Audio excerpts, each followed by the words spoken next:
If he was to replace Ruben Amorim this season, how would Andoni Iraola set up this Manchester United side? Well, going off his current tactical profile, we'd likely see Iraola impose a ball progression strategy focused around direct verticality, contrasting to the styles of De Zerbi or Farioli, who are highly intentional with playing through the centre of the pitch, instead using width and looking to progress the ball down the channels. Whilst out of possession, we'd likely continue to see Iraola use an aggressive hybrid press, jumping from a zonal setup to an aggressive man-to-man trigger press, and the counter press would be a key feature of Iraola's Manchester United side, essentially using it as an attacking weapon, resembling Klopp's Dortmund side of the early 2010s. In possession, rather than the methodical, slower tempo and highly controlled possession styles of the likes of De Zerbi and Pep, Iraola would be a lot more vertically direct, except in second ball battles as a part of the game plan. But that is really just the outline of Andoni Iraola's tactical profile,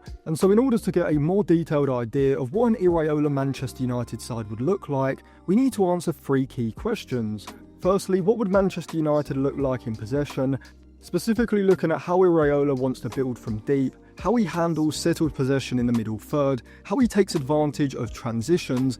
and how we look to create chances in the final third. Secondly, what would United look like out of possession? Pressing high, defending in a mid-block, dropping back into the defensive third, how the rest defence would be structured in possession in case of counter-attacks, and what we would look like when pressing high as well as during the counter-press. And thirdly, we also need to discuss whether the increase in the quality of players that he would have at his disposal at United compared with Bournemouth would see him evolve his system in a way that both Amorim and Ten Hag have failed to do, in order to allow us to compete with the top 4 or 5 this season, as well as being in and around the title race come next season. And so I'm going to be doing mini-series on each individual manager within this larger manager series, and so this will be the first part of maybe 4 or 5 videos specifically on Iraola, just so I can go into greater detail. This video will solely focus on the first question, how Iraola would set up Manchester United in possession. But before I get into that, if you want to check out any cheap, good quality football jerseys, go over to jerseyfifa.co. They've got both new season and retro jerseys. They sent me over this Manchester United shirt from this season, as well as this 06-07 white Manchester United away shirt with Ronaldo 7 on the back, and this Zinedine Zidane Juventus shirt from the late 1990s as well. If you use code Atlantis at checkout, you'll get a 10% discount, so I'll leave it linked in the description and in the comments section below. So in possession, Iraola's football is vertical in aim and wide in its structure. At Rayo Vallecano prior to Bournemouth, his 4-2-3-1 would often become a box midfield, with the right winger stepping in field and both fullbacks pushing forward. The width came first, and then the ball progression through long diagonals, switches and balls in behind. At Bournemouth we have seen more of a 4-3-3, with the 2 central midfielders ahead of the single pivot pushing up in order to create a front 5 immediately. The centre-backs are given the licence to carry the ball forward into space or look for early deliveries to the outside lane. The principle is consistent, stretch the pitch and attack the space, whether it's through the centre in the half space or down the channels, and so United would be playing with a significantly higher tempo. Now in the build-up phase against high pressure, similarly to Ruben Amorim or even Antonio Conte, Iraola does not force sterile circulation and will often look to bypass the opposition's pressure as quickly as possible, with either the goalkeeper or centre-backs playing long balls either centrally into the centre forward or into the channels for players to run onto, which is a type of ball progression strategy that has led me to be critical of Ruben Amorim's system. However, Iraola sets up his possession system in order to take advantage of these high frequency turnovers, looking to use a swarming tactic around the second ball, with the fact that he uses an extra player in the centre of midfield, making Iraola's system significantly more effective at winning those loose balls, regaining possession in the centre, setting up an artificial counter-attack in a different way to what we see with the likes of De Zerbi and Farioli, which is set up in a far more controlled manner. At United, both centre-backs De Ligt and Euro would be looking for those long passes forward, but like we saw with Huijsen and Zabarnyi, I think Euro would be incredibly effective at taking advantage of space by carrying the ball into it after quick switches of play. And so when United are facing a high press from build-up, this is going to result in the 2 centre-backs and the goalkeeper looking to skip the opposition's midfield line press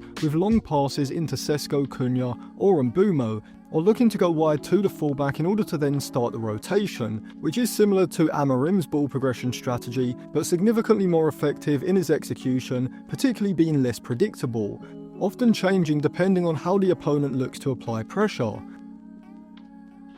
But in the middle third during settled possession is where we do start to see a key difference between Iraola and Amorim, with Iraola's possession system being far more proactive at creating space, with a greater focus on looking to use positional rotations in order to manipulate the opposition's defensive shape. Now at Rayo Vallecano we would often see Iraola create a box midfield, positioned specifically in order to bait the pressure over into one direction, before then looking to switch play quickly in order to free the fullback on the far side. However, with the superior quality of individual players that he currently has at Bournemouth, this pattern of play is a lot more efficient, able to attract the pressure before then with urgency looking to progress the ball vertically or horizontally, often seeing a central midfielder on the far side who could push up between the lines, making penetrating runs between the opposition's defensive line if the space opens up for a third man run from deep. At United, I think Iraola would likely have Mainoo sitting deeper and orchestrating the play, looking to be a connector, keeping play circulating,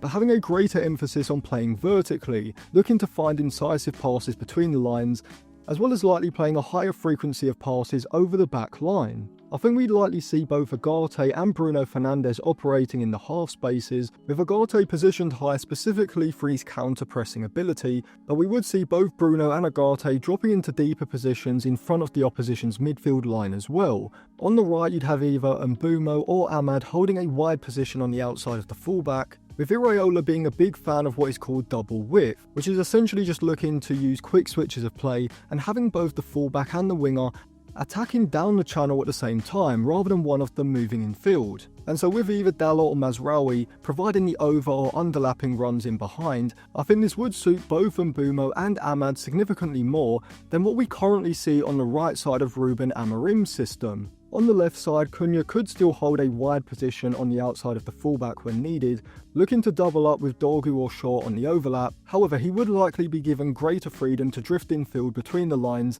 looking to move into the space in behind the midfield line when either Ugarte or Bruno Fernandes vacate it. The goal of Iraola's ball progression strategy in the middle third is simple: to force the back line to move and attack directly and intentionally down the channels, rather than simply circulating the ball and almost hoping for a passing lane to open up through the centre. Now in terms of chance creation in the final third, Iraola primarily focuses on doing so using the tactical concept which I previously mentioned, known as double width, with the progression of the ball into these positions primarily coming from quick transitions after winning the ball high up the pitch, either from high pressing situations, or from winning loose or second balls, or even through counter pressing,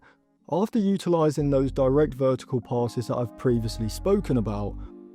But he can also do this via more traditional counter-attacks after turnovers from the opposition's attacks in his half, but I'll save that analysis for the next episode, before then coming on to Iraola's pressing and defensive shape without the ball, whilst also explaining how the likes of Klopp and Rangnick's gegenpressing style relates to Iraola's. And then of course later on in the mini-series I'll come on to how he would need to and could evolve his system further at United, with specific tactical adaptations that he could incorporate into his system. So subscribe to the channel and or save the playlist, which I'll leave linked in the description below, so that you can follow along over the next few weeks as I post these videos, alongside the analysis of other managers as well. If you want to check out any cheap, good quality football jerseys, go over to jerseyfifa.co. You can use code Atlantis at checkout for a 10% discount. I'll leave a link in the description and in the comments section below.